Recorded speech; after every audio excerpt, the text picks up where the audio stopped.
NPS, OPS और UPS इन तीनों पेंशनों को ज़रा क्या फ़ायदा, क्या नुकसान ज़रा हम लोग देखेंगे। लेकिन फ़िलहाल जो है, जो एनपीएस के दायरे में जो लोग आते थे, हमेशा अपने पेंशन को लेके एक टेंशन में रहते थे और इस टेंशन को दूर करने के लिए जो है वर्तमान में जो है भारत सरकार के द्वारा जो पहल किया गया है, जो जो पेंशन की जो नई जो अभी पेंशन जो आई है, जो यूपीएस का है, यूनिफाइड पेंशन जो स्कीम जो आई है, इस स्कीम के दायरे में कितना फ़ायदा लोगों को है और एनपीएस में क्या फ़ायदा था और ओपीएस में क्या फ़ायदा है। ज़रा इसको आप देखेंगे, इसमें अगर हम मीडिया रिपोर्ट के अनुसार अगर इसकी हम थोड़ी गहराई में अगर जाएँ, अगर देखें, तो इसमें जो है यूपीएस को अगर देखने से पहले आप एनपीएस को देखिए कि जो नई पेंशन स्कीम जो थी, उसके तहत जो वर्तमान में जो लोगों को उसमें क्या फ़ायदा उसको मिल रहा था, जिसको लेके वो काफ़ी टेंशन में रहते थे और उस टेंशन को कैसे दूर किया है गवर्नमेंट ने, ज़रा फिर उसके ऊपर हम लोग जाएँगे।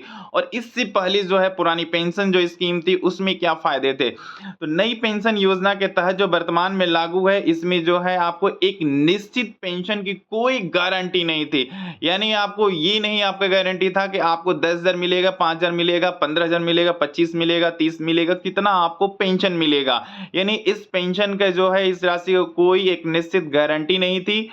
और दूसरा इसमें जो है आपको जो एनपीएस वाले में जो थे कि इसमें कर्मचारी की बेसिक सैलरी और डीए का 10% हिस्सा इसमें कटता था।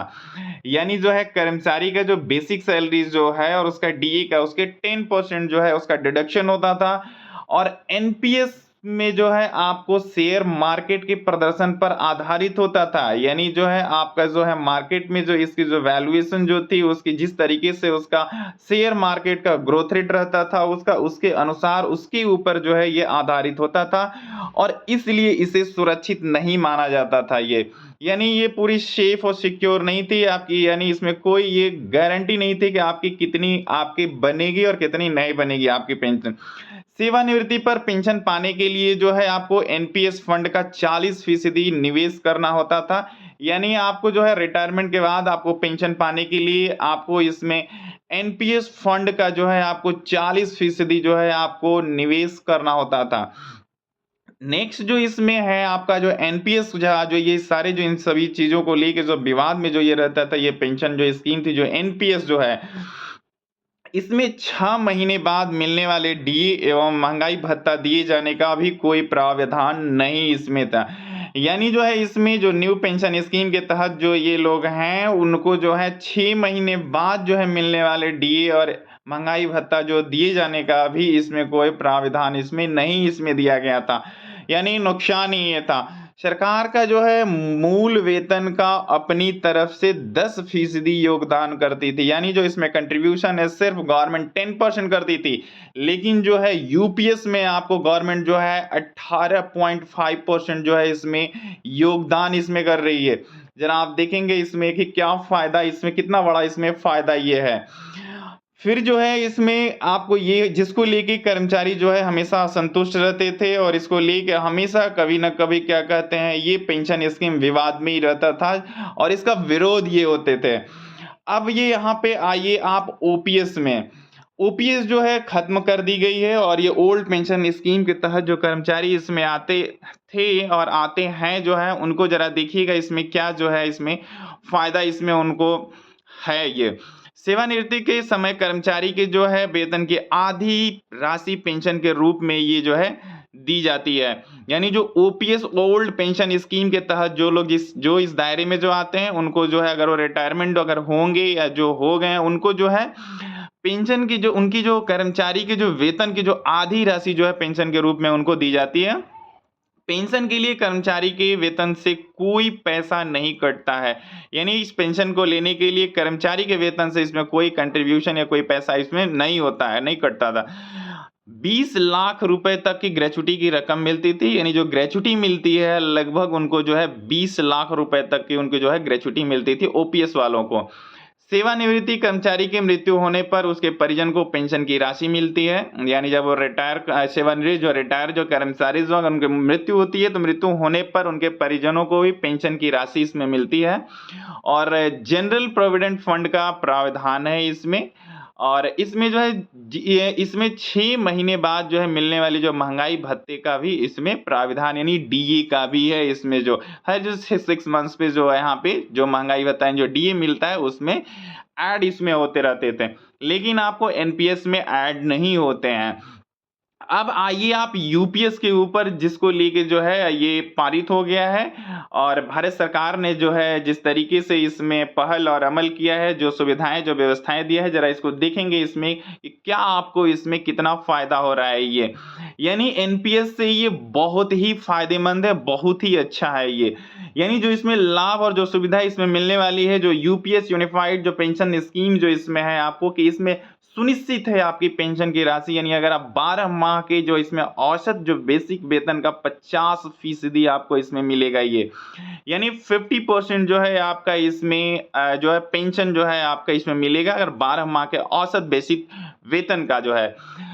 फिर इसमें जो है यूपीएस के तहत सरकारी कर्मचारी के सेवानिवृत्ति होने के पहले 12 माह की जो है औसत बेसिक बेसिक जो है इनका वेतन जो है यहाँ पे का 50% पेंशन के रूप जो है दिया जाएगा। इसकी योग्यता के लिए कर्मचारी को कम से कम 25 साल की नौकरी करना अनिवार्य है। 25 साल से कम लेकिन 10 साल से ज्यादा की नौकरी होने पर पेंशन आनुपातिक रूप से कम हो जाएगी। यानी अगर किसी की सर्विस अगर 25 साल अगर वह पूरा करता है या 25 साल से ज़्यादा होता है, तो उसको जो है उसका यहाँ पे 12 माह की जो औसत बेसिक जो है इसका सेवानिवृत्ति होने से पहले यानी सेवानिवृत्ति जब वो हो रहे हैं तो उससे होने से पहले जो 12 माह की जो इनकी औसत जो बेसिक वेतन होगा उसका 50% उनको पेंशन के रूप में इनको दिया जाएगा ये। फिर ये इनकी जो है योग्यता के लिए जो है कर्मचारी को जो है कम से कम 25 साल जो इसको ये करना पूरा करना अनिवार्य है, तो ही वो 50% इसके लिए हकदार हैं। अगर ये 25 साल पूरा नहीं कर पाते हैं, लेकिन 10 साल अगर ये पूरा कर लेते हैं, 10 साल से ज़्यादा की अगर नौकरी करते हैं और 25 साल से अगर कम है, तो इनकी जो है नौकरी पेंशन पर आनुपातिक रूप से कम हो जाएगी यानी ये 50% नहीं मिलेगा, इनको कम मिलेगा जो आनुपातिक जिस रेशियो में जो निर्धारण किया गया है वो इनको मिलेगी, लेकिन पेंशन मिलेगी ये निश्चित पेंशन गारंटेड है। दूसरे जो है इनको सुनिश्चित जो है पारिवारिक पेंशन इसमें है, इसमें फैमिली पेंशन भी है इसमें कि अगर पेंशनर की अगर मृत्यु हो जाती है तो उनको क्या मिलेगा, कैसे मिलेगा, कितना मिलेगा, ज़रा आप देखिए इसमें। मृत्यु पर पत्नी या पति को 60% भुगतान किया जाएगा। अगर पति अगर नौकरी में अगर पेंशनर है, अगर वो मर गया तो उसके पत्नी को कितना मिलेगा और पत्नी है अगर वो मर गई, अगर वो पेंशनर है तो उसको पति को कितना परसेंट मिलेगा उसको 60% मिलेगा यानी सेवानिवृत्त कर्मचारी की मृत्यु के पश्चात फैमिली पेंशन के तहत पत्नी अथवा पति को 60% पेंशन दी जाएगी यानी 60% उसको मिले यानी जो मिल रही होगी उसको मरने के बाद पेंशनर को 60% जो है उसके परिवार को उसको पेंशन मिलेगा, पति का या पत्नी को या जो भी। इसकी जो है गणना कार्यरत कर्मचारी की मौत होने के समय जो उसकी पेंशन बनेगी उस हिसाब से की जाएगी यानी जो पेंशनर का मृत्यु होने तक जो उसकी जो पेंशन की जो राशि वो प्राप्त कर रहा होगा उस पेंशन की राशि का 60% उसके फैमिली को मिलेगी। तीसरे जो है इसमें सुनिश्चित पेंशन जो है न्यूनतम पेंशन जो इसमें है 10 वर्ष की नौकरी होने पर जो है उसको 10,000 रुपए प्रति माह है यानी जो है इसमें 10,000 रुपया उनको कम से कम तो मिलना ही मिलना है अगर वह 10 वर्ष की सेवा को पूर्ण करते हैं ये। और यहाँ पे जो है 10 वर्ष से अगर ऊपर करते हैं और 25 साल से कम है तो उसके अनुसार जो है इनकी गणना होगी, जो अनुपातिक जो सर्विस का जो इनका जो कार्यकाल जो होगा उसके अनुसार जो है यहाँ पे वो कम हो जाएगा 50% से। और यहाँ पे अगर वो 10 वर्ष की अगर नौकरी अगर पूरा कर लेते हैं और 10 वर्ष पे उनको जो पेंशन की जो राशि उनको 10,000 रुपया उनको गारंटेड है कि मिलना इतना मिलना ही मिलना है और इससे ज़्यादा भी इसमें जैसे समय दर समय जो होते रहेगा इसमें बढ़ते रहेंगे ये। सरकार ने न्यूनतम पेंशन का भी प्रावधान किया है। 10 वर्ष की नौकरी होने पर केंद्रीय कर्मियों को इस योजना के तहत जो है 10,000 रुपए प्रति माह पेंशन मिलेगी और सरकार डीए के बजाय डीआर देगी ये यानी जो इसमें जो महंगाई भत्ता थी अब उसके बजाय जो है इसमें जो है डीआर देगा और उपभोक्ता मूल्य सूचकांक के आधार पे जो है इसमें पेंशन का जो है डीआर का मूल्यांकन इसमें किया जाएगा। फिर ये इसमें जो है आपको जरा इसमें देखेंगे इसमें ये 1 अप्रैल 2025 से ये प्रभावी यानी लागू होगा। ये यूपीएस 2004 से सेवानिवृत्त हुए कर्मियों को एरियर मिलेगा, यानी जो रिटायर भी हो गए हैं उनको जो है एरियर के रूप में जो है गवर्नमेंट उनका भुगतान करेगी। ये बहुत बड़ा जो है गवर्नमेंट का ये अच्छा पहल है ये, और एक बहुत बड़ा जो है खुशी है लोगों के लिए जो सेवानिवृत्त हो गए हैं, उनको भी इस दायरे में रखा गया है, उनको भी लाभ मिलेगा ये। 90 लाख हो जाएँगे लाभान्वितों की संख्या जो है, अगर राज्य सरकारें भी जो है करें अमल इसमें। एक मुश्त जो इसमें ग्रेच्युटी का भुगतान का फैसला है, यानी केंद्रीय कैबिनेट ने एक मुश्त ग्रेच्युटी भुगतान का फैसला किया है। यह हर 6 माह में सेवा पर मासिक वेतन के डीए का 10% आपको ये होगा, और यानी 30 साल की नौकरी पर 6 माह का वेतन और डीए मिलेगा। कर्मचारियों का पेंशन योजना का कोई भार नहीं बढ़ेगा, और अभी वह पहले की तरह ही 10% अंशदान करते हैं।